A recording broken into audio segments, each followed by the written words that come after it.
Badan Pusat Statistik BPS Sumsel mencatat, ekspor sektor industri tercatat senilai 1,04 miliar US dollar pada Januari hingga Mei 2020.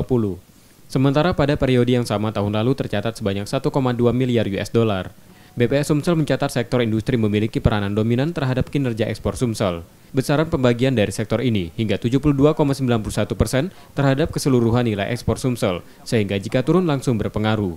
Penurunan ekspor Sumsel pada sektor industri berasal dari komoditas bubur kertas atau pulp, karet remah, dan kertas tisu.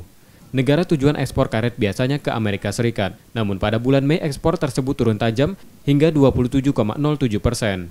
Sedangkan ekspor bubur kertas dan kertas tisu mayoritas ditujukan ke Tiongkok, Korea Selatan, dan Jepang. Di Sumsel, sektor industri merupakan penggerak perekonomian serta banyak menyerap tenaga kerja. Ekspor Sumsel turun sekitar 16,9% atau senilai 240 juta US dollar. Begitu.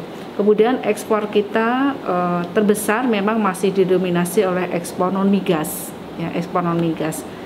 Non-migas ini komoditas apa saja? Komoditas ekspor kita yang terbesar adalah masih didominasi oleh karet, kemudian batu bara, yang kemarin memang bulan Mei 2020 ini mengalami penurunan.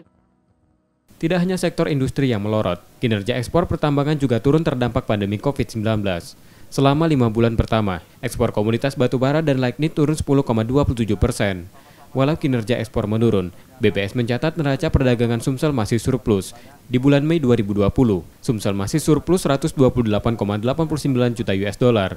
Hal itu berasal dari total ekspor sebanyak 240,84 juta US dollar, sedangkan nilai impor mencapai 57,95 juta US dollar. Rizky Oktora, Muklas Diferensial, Trivida, Kompas TV, Palembang.